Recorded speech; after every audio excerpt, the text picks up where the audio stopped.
गुजारिश है कि अपनी सीटें ले लें। मैं आपको यह कहने के लिए नहीं आया हूं कि मुझे नेता बनाओ। मुझे अल्लाह ने बहुत इज्जत दी है। मैंने जिंदगी में कभी ऐसा सोचा भी नहीं था कि हैदराबाद की गली कूचों से निकलकर एक दीवाना आज इस तारीखी शहर में गाजियों की सरजमीन, शहीदों की सरजमीन में आपके दरमियान में खड़े होकर मैं अपनी बात को रख सकूं। मेरे भाई, मेरा मकसद एक ही है कि आपको अपना जायज मुकाम मिलना चाहिए। उत्तर प्रदेश में बहुत हो चुका मेरे अजीज दोस्तों और बुजुर्गों। हमने 60 साल से मुख्तलिफ सियासी पार्टियों को वोट दे देकर इनको मोटा किया, इनको कामयाब किया और इनको हमने मौका दिया कि हमारे जज्बात पर, हमारे ख्वाबों पर उन्होंने अपने सियासी महलों को तामीर किया। बताओ, कभी अपने गिरबान में झांक कर देखो। मैं तुमसे अपील कर रहा हूं नौजवानों, कभी अपने दिल पर हाथ रखकर सोचो। मैं हमारे बुजुर्गों से इल्तिजा कर रहा हूं कि मेरी इस बात को आप थोड़ी देर के लिए संजीदगी से गौर करिए कि आपने क्या हासिल किया। बताओ, तुम्हारी एक आजाद आवाज कहां पर है? कौन है तुम्हारा नुमाइंदा जो बेबाक तरीके से तुम्हारे मसाइल को हल कर सके? हिंदुस्तान का जब कभी पार्लियामेंट का इलेक्शन आता, 16 पार्लियामेंट के इलेक्शन हो गए। हर पार्लियामेंट के इलेक्शन में एक ही बात कही जाती है कि हमको नुकसान पहुंचेगा। अरे मेरे कान पक चुके हैं।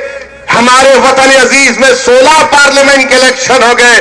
अरे आखिर ये कौन सी सियासत है कि इलेक्शन के वक्त मेरी जिंदगी और मौत की बात होती है और जब इलेक्शन खत्म हो जाता तो मैं रोज मरता हूं। कभी अखलाक के नाम पर मरता हूं, तो कभी पीलू खान के नाम पर मरता हूं, तो कभी जुनैद के नाम पर मरता हूं, तो कभी रमजान के नाम पर मरता हूं। आखिर हम कब तक मरते रहेंगे?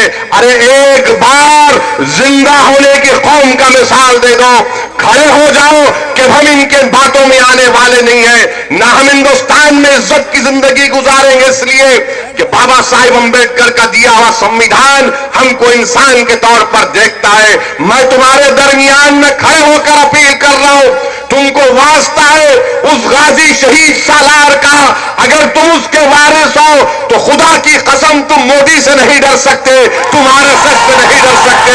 तुम बुज़दिली और हिकमत के नाम पर तुम किसी कांग्रेस का साथ नहीं दे सकते। तुम मजबूरी के नाम पर तुम समाजवादी पार्टी या बीएसपी का साथ नहीं दे सकते। आज तुम्हारे पास इतनी ताकत है, खुदा की कसम, कि अगर तुम एक हो जाओगे तो उत्तर प्रदेश की सियासत में एक इनकलाब बरपा होगा। और मैं आपसे वादा कर रहा हूं, मैं आपसे वादा कर रहा हूं कि असदुद्दीन ओवैसी जब तक जिंदा रहेगा मैं वो इनकलाब पैदा कर रहूंगा। मैं तुमको हिंदुस्तान उत्तर प्रदेश का नेता बनाकर भी जाऊंगा। ये मेरी जिंदगी का मकसद है। मेरे अजीज दोस्तों और बुजुर्गों, इल्जाम तो हम पर बहुत लगते हैं कि ओवैसी आया है, वोट काटने के लिए आया है। मेरे अजीज दोस्तों और बुजुर्गों, हम कहां वोट काटने को आए हैं? 2014 का पार्लियामेंट का इलेक्शन हुआ। 2014 के पार्लियामेंट के इलेक्शन में उत्तर प्रदेश से एक भी मुस्लिम अकलियत का उम्मीदवार कामयाब नहीं हुआ। कौन जिम्मेदार था इसका? बताओ बहरेज की आवाम, क्या तुमने 2014 के पार्लियामेंट के इलेक्शन में मोदी को वोट दिया था? फिर कैसे कामयाब हुई बीजेपी? इसका जिम्मेदार कौन है? कौन है इसका जिम्मेदार? मेरे अजीज दोस्तों और बुजुर्गों, जब हम ये बात अवाम के दरमियान में खड़े होकर रखते हैं तो हमारे मुखालिफिन को सच्ची बात पसंद नहीं आती। और यकीनन मैं मानता हूं इस बात को कि हिंदुस्तान की पार्लियामेंट में जो हमारे बुजुर्गों ने जब संविधान बनाया, जिसमें बाबा साहिब अंबेडकर के साथ मौलाना अबुल कलाम आजाद, ये तमाम बड़े बड़े लोगों ने हिंदुस्तान का संविधान बनाया, तो उन्होंने ख्वाब देखा था। और ख्वाब ये देखा था कि हिंदुस्तान की जमहूरियत शराकतदारी की जमहूरियत होगी। हर तबके, हर जात, हर मजहब के लोगों की नुमाइंदगी हिंदुस्तान के पार्लियामेंट में होगी। सुनो बहरेज के गयूर अवाम, हिंदुस्तान की लोकसभा में 540 के ऐवान में मुस्लिम अकलियत की नुमाइंदगी सिर्फ 23 रह गई है, सिर्फ 23 है। और तुम जानते हो मेरी इस बात को कि जब तक आपके नुमाइंदे कामयाब नहीं होंगे, आपकी आवाज, आपके मसाइल हल होने वाले नहीं है। आपके गांव, आपके शहर में कोई पानी के पीने के पानी का इंतजाम नहीं करेगा, बच्चों के लिए स्कूल का इंतजाम नहीं करेगा। हमारे मासूम बच्चे पैदा होकर बीमार हो जाते हैं, उनके लिए अस्पताल का इंतजाम नहीं होता। हमारे बस्तियों में एक मिसाल ये कभी नहीं सुधरेगा। ये इसने हिंदुस्तान के संविधान के ऊपर हाथ रखकर कसम खाई कि मैं किसी से भी भेदभाव नहीं करूंगा, चाहे वो हिंदू हो, मुसलमान हो, शेड्यूल्ड कास्ट हो, शेड्यूल्ड ट्राइब हो, बैकवर्ड क्लास हो। मगर उत्तर प्रदेश के चीफ मिनिस्टर ने संविधान की जो कसम खाई उसको भूल गए और बार बार यही बोलते हैं, ये बाबर की औलाद को वोट मत दो, हमको अली नहीं चाहिए। सुनो उत्तर प्रदेश के मुख्यमंत्री, शायद तुमको इल्म नहीं है, मैं तुम्हारे इल्म में इजाफा कर रहा हूं। जो हिंदुस्तान का संविधान है, वो संविधान ये कहता है कि हिंदुस्तान का कोई मजहब नहीं है, हिंदुस्तान का, भारत का कोई मजहब नहीं है। भारत का मजहब इस्लाम नहीं है, भारत का मजहब हिंदुइज्म नहीं है, भारत का मजहब ईसाई नहीं है, भारत का मजहब बौद्ध नहीं है, भारत का कोई मजहब नहीं है। भारत तमाम मजाहिब के मानने वालों को मानता है और अगर कोई नहीं मानता तो भारत उसको भी मानता है।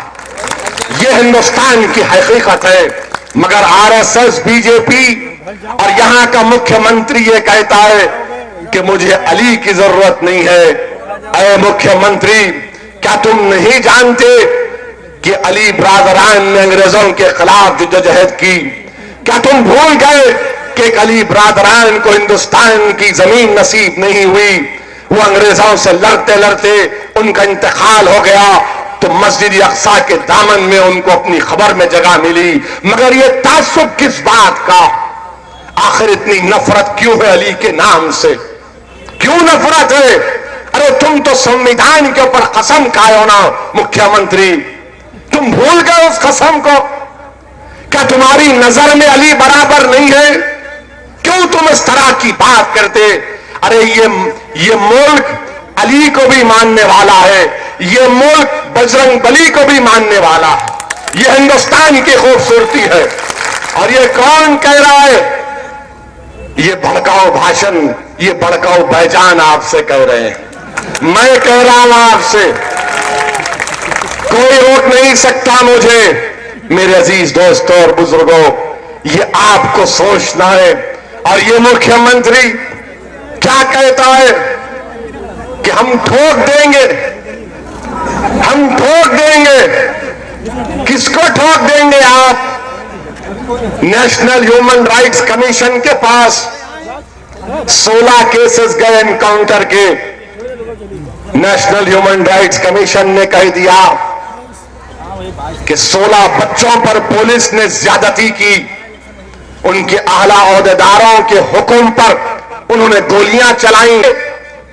अरे तुम मुख्यमंत्री हो, तुमको रियासत को चलाना है तो संविधान से चलाना है। और संविधान ये कहता है कि इंसान की जान हिंदुस्तान में उसका फंडामेंटल राइट है, कोई किसी की जान नहीं ले सकता। अगर क्रिमिनल है गिरफ्तार करो, कोर्ट में पेश करो। और जो मुझ पर इल्जाम लगाते हैं मैं फरका परस्त हूं, तो क्या यह बात सच नहीं है कि उत्तर प्रदेश में 2017 और 18 एक साल के दरमियान में 160 मुस्लिम अकलियत नौजवानों के ऊपर नेशनल सिक्योरिटी एक्ट लगाया गया, एनएसए लगाया गया, एनएसए। 1 साल तक बेल नहीं होती।